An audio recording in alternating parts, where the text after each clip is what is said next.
friends who I value and admire, and I say this to show how deeply ingrained a new culture of family life has become, even among really good parents. This was a number of years ago. Their youngest was 15. She played soccer all year round. She was on the varsity team in high school. They both of the parents worked for the same organization, same company, and they planned their schedule, vacations, same 2 weeks, first 2 weeks of August to go to the family cabin. In Minnesota, everybody's a cabin. They always call it the cabin on the lake. So I always think of it as like one big cabin and one big lake. Anyway, so they go on Lake Superior. It's their treasured family tradition. They planned it for the first 2 weeks in August in between the end of summer soccer and the beginning of varsity practice. You got it? On July 28th, her summer team made the state tournament. So as good contemporary parents, what did they do? Canceled their vacation.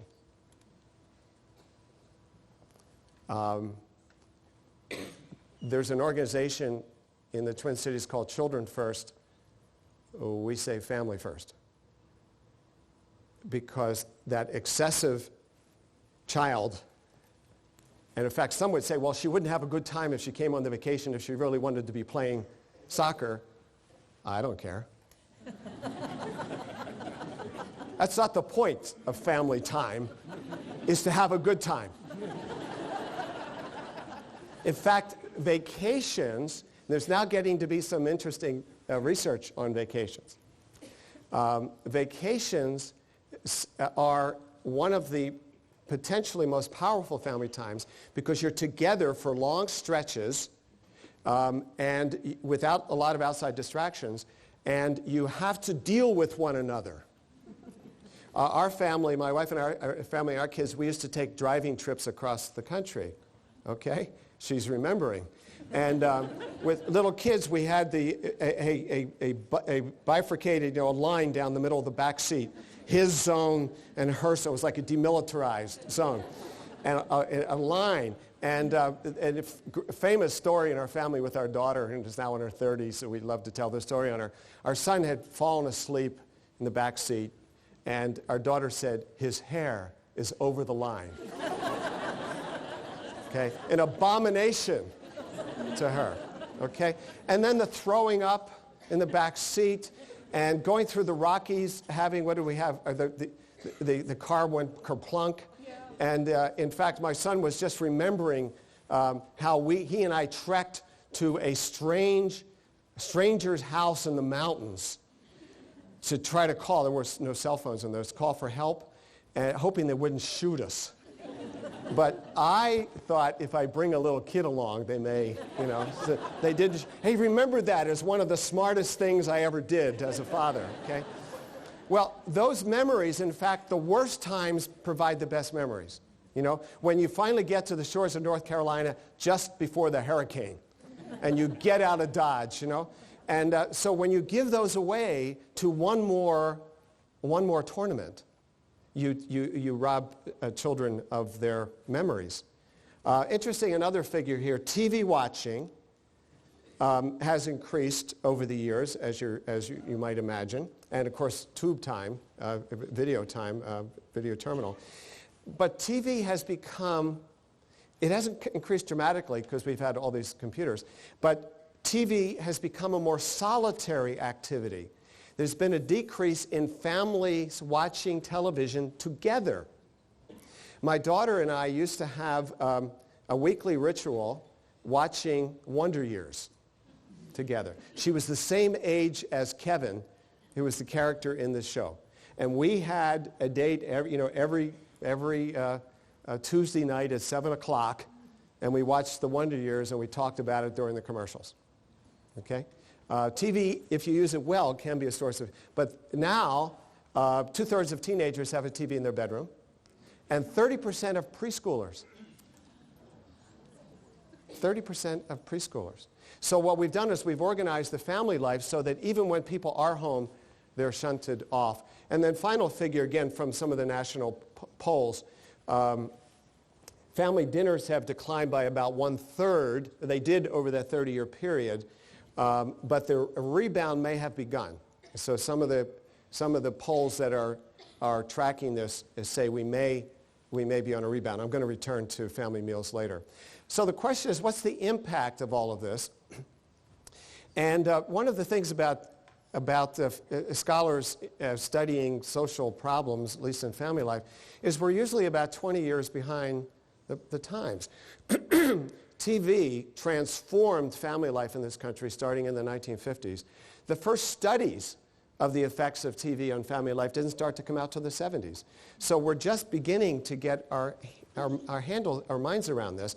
So some of this is poll data on children, and then I'll mention some of the more sophisticated studies. So a national poll of children ages 9 to 13 found that only 1/3 say they spend a lot of time with their parents.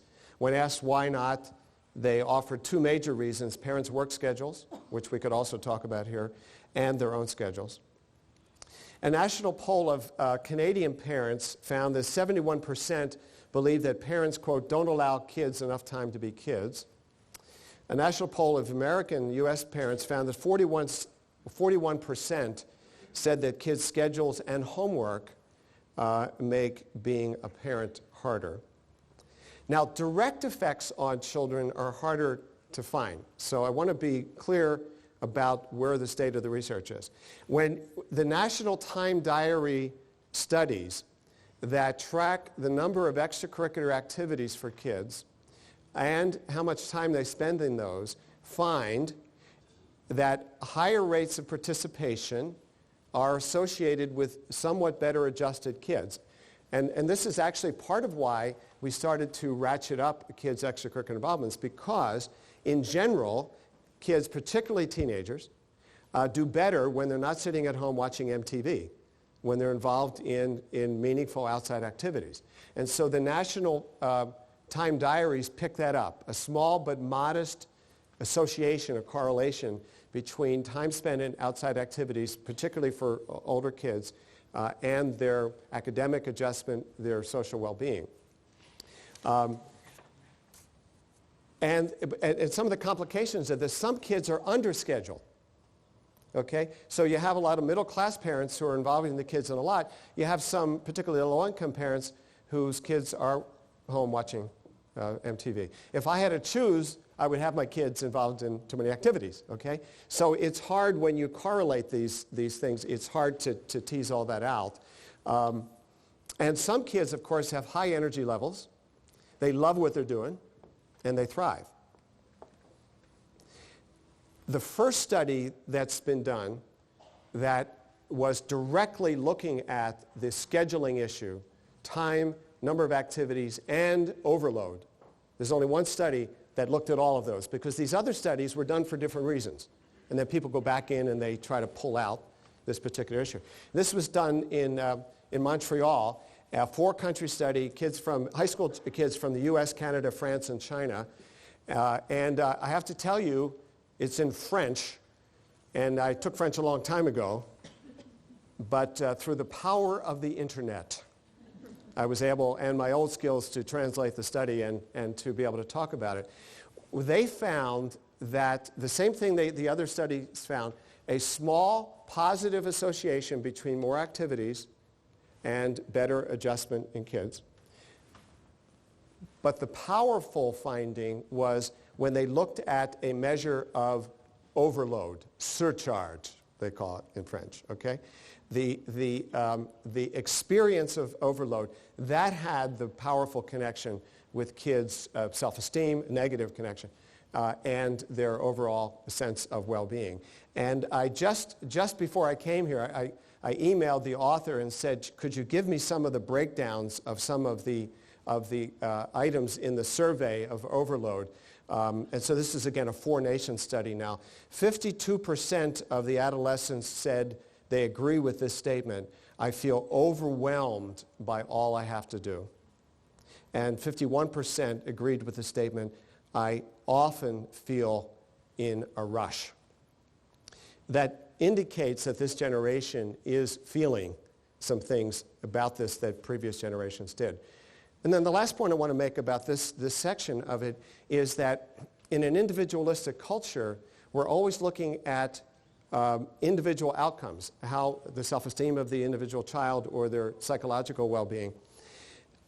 And we're not looking at family factors. So Jenna Jacob, who's on your faculty here, and some of her colleagues produced a very interesting study of overwork among adults. And when they factored in family meals, the presence or absence of family meals, they found something quite powerful, particularly for women, that the problem of overload and work-family stress occurred not just as a function of how many hours they worked, but whether they missed their family dinners. Okay? So what I'm hoping is in the next generation of studies, we can go beyond the focus on that individual child, and we can start to look at the cost to family life. So that's what I want to transfer to now. Family meals. When I was just talking to a group of parents the other night, and I asked this question. Of all the things that parents do with their children, what do you think the research shows of all those activities? What's the most powerful influence on their academic achievement and their psychological well-being? And it's family dinners. By far. By far. And what's so interesting is that researchers stumbled on this. I think sometimes we researchers, we're interested in cool things. I mean, not cool, but we're interested in serious issues and problems. We're interested in conflict and whether people use communication skills and depression and violence. I mean, all those important. But things like, what, are they eating together? It's kind of boring, okay? Just as an aside, for families that celebrate Christmas, oh my goodness, what a powerful ritual that is, right? And over time when you marry outside, you marry somebody and you find out they come from foreigners when it comes to Christmas, okay, all that. Well, it's only in the last 10 years people started to even look at it. So what I'm saying is the everyday stuff of family life tends not to get studied that much. So the University of Michigan survey, the Time Diary survey of kids aged 3 to 12, found that mealtime at home is a stronger predictor of academic achievement and psychological adjustment than time spent in any of the following activities. So you ready? It's a more powerful predictor than time spent in school, studying, and keep in mind, they had a measure of academic achievement. Time spent having dinners, more important than how much you study or in school. Time spent in sports, church religious activities, or art activities. For teens, the large federal adolescent health survey, which happened to ask about dinners, found that having regular dinners with parents is a strong predictor, in fact, one of the strongest predictors in this entire big data set with thousands of kids, and measures, scales, questionnaires that people like me spend our careers developing and validating. And they threw in a question about how often do you eat at home. And that is a stronger predictor, or at least as strong, of any of those scales we've been developing all these years. So predictor of academic success, psychological adjustment. Kids that have more dinners at home with their parents have lower rates of alcohol abuse, drug use, early sexual behavior, eating disorders, and risk for suicide. Well, for those of you who are researchers, this first generation of studies controlled for family structure, family educational background, family income, and race, ethnicity. But the next generation of studies came along, and some of these are occurring at the University of Minnesota in the epidemiology department, where some researchers, Diane Sustainer-Newmark in particular, have been studying eating disorder problems in adolescents. They have very large samples of, representative samples of adolescents in the Twin Cities metro area. And Diane told me she was not anticipating finding anything about family meals on this. They were looking at measures of depression and self-esteem and so But what turned out in their studies, like the other folks found, is that the frequency of family meals, particularly dinners, is a protective factor against eating disorder problems in girls and boys. And then what they did in the next study, they used a measure of overall, what they called overall family climate, which was a measure of how close emotionally the children see their families. And they statistically controlled for that to see if the relationship between the family meals was held on its own as opposed to being an artifact of the fact that you have a close family and a close family happens to eat together and their kids do better. And what they found in that study and others is even when you control for, when you adjust statistically for the overall family connection, how often they have meals does count. And then a bit of new information from a national study that I'm involved in. This is not yet published, so keep it quiet. Okay, just our little secret. But for the first time, evidence about the relationship between family dinners and childhood obesity. And what we have is evidence of a 2.5 times greater rate of overweight problems in children who come from families that have 3 or fewer dinners together per week. Okay? And so that's now, once we you know, this is just a week old, this finding, so we have to look at it every which way. But that's an example of something that's is a public health issue. So what we have reason to believe is that some of the wisdom that most parents have and have had, that it's good to spend time as a family. Hey, you know, you had to invite me here to say this, right? Nobody knew this before. And it's good to eat together. Write this down. Okay? You heard it here. The researchers are showing that this kind of older wisdom is really quite important. And young parents raising children believe it, but it's hard to practice. It's hard to practice. When you lose your family meals, it's hard to get them back. We raise a generation of individualists.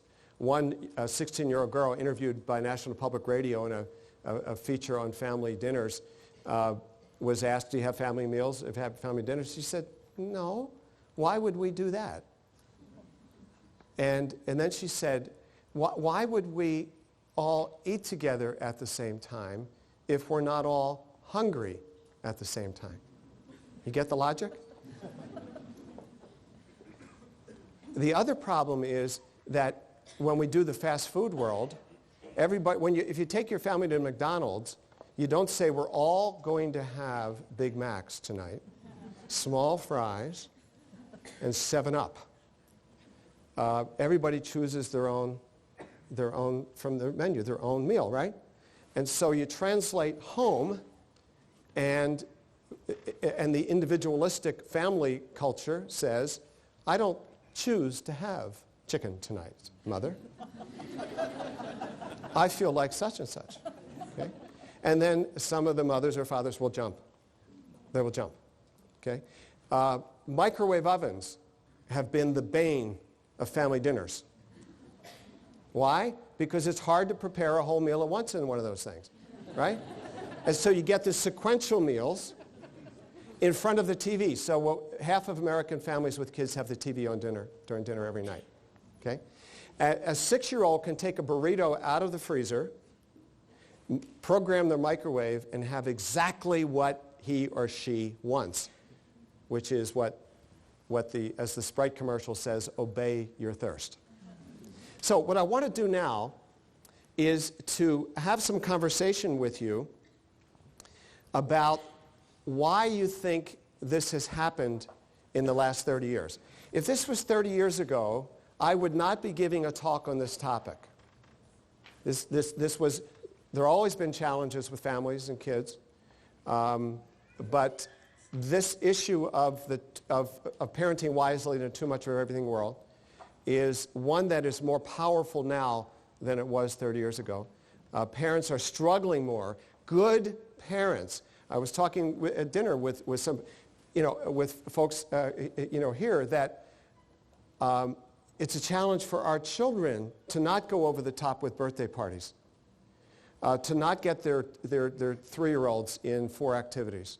Not because they're not good parents, but because this is the zeitgeist. This is where I like to use Mississippi images. This is where if you get into a canoe at the Mississippi River in St. Paul, Minnesota, where I come from, and you don't paddle, you go south. And if you're in a convoy, you feel like it's normal. We're all going south. We're all going south, okay? So my question to you is, what's changed in the broader culture in the last 30 years that you think has brought this problem on? And what I want to, and I'm deliberately asking you to think about it at the broader social, cultural level, not at the psychological level. In other words, I don't think the answer is individually parents are worse parents. Okay? They don't love their kids as much, or individually they're, I think something has influenced the river. The river has changed. What do you think? Fewer children. So fewer children is one of those because we have more we can give to each of them. Okay? Now, and so all of these will be important but partial. The reason why it's partial is if you have more children and this pressure's still there. Okay? But you're right. I grew up with 5 kids, and one of us could have an art experience. Okay? And not 5 of us. So fewer children. What else? Both parents in the workforce. Both parents in the workforce. You've got to structure and schedule children. And then there's more affluence because of that. And so there is more opportunity to spend on our children. Another one in the back. I think that popular culture has really broadened that river through mass media expanding. So the mass media... The internet, I think that it has a way to really create an individualistic society. So yeah, the media is purveyor of the individualistic culture, all that's available. It's very interesting, some of the kind of natural experiments that have occurred, like I think it was New Guinea, where they'd never had TV. They also had never had, as far as any anthropologist has ever seen, had eating disorder problems in girls. It was unknown in the culture. Within 2 years of the coming of TV and those images, they were beginning to get eating disorder problems. So media is a powerful influence, and it saturates our world. Yes? There's a lot of things connected with the media. One of those being portrayal of wealth, which stimulates competition and would pressure parents to put pressure on their children. Yes, the portrayal of wealth. Now this is a worldwide phenomenon because kids everywhere in the world can get on the internet, they can get on TV, and they see. So without that widespread exposure, most of us, we're comparison animals, okay? We compare ourselves to a relevant group. And we feel like we are deprived or we have enough, in part depend on our peers. The peers are worldwide. The peers are the fast lane. And the media play that up. And I'm not saying that it's a conspiracy to me, but it's out there. And so the ratcheting up so that you find out that ponies are like so last year for birthday parties. When you discover that llamas are the big thing, okay? And you find that out in the media. And then you introduce a llama to your neighborhood, and then everybody feels they have to move to the llama edge. So this woman here had, yes? I would just say, emphasizing on those 2 comments, the transition from a society of producers to a society of consumers, and the idea of commodifying oneself. Yeah, so the movement from a society of producers to consumers. And I want to pick up on that because for me, a big picture here is the invasion of the consumer culture, which is materialistic, individualistic, and competitive, into family life. For me, that embraces a number of aspects of this, so that parents, more affluent in general, seeing themselves as service providers, as opportunity providers to children who get to feel entitled to more and more.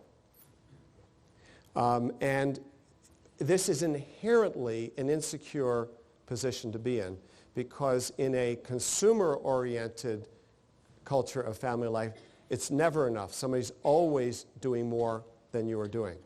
And so I believe around things like the scheduling and the out-of-control birthday parties, the proms, a lot of these things, parts of the country where kids go to Cancun, New Mexico, as 17-year-olds for sex, drugs, and rock and roll. It's not that parents, you sit down with the parent. Would you like your child to be involved in a high-risk activity in Mexico? No, but they don't want their child to be left behind the peer culture. So you don't want to spend $500 on your child's birthday party with all of the first graders, okay, all of whom are going home with goodie bags, and you have to rent a hall. Like, this is very few parents' idea of a fun time. But if that's the standard in your community, which keeps getting ratcheted up, then it's hard to resist. Now, suppose you wanted to do something radical, like not have goodie bags, party bags, $10 worth of junk that the kids go home with. They used to go home with a little piece of candy. Now they go home with, So you decide one year, and I've talked to parents who did this. Hey, I'm opting out of this. So the 8-year-olds come over.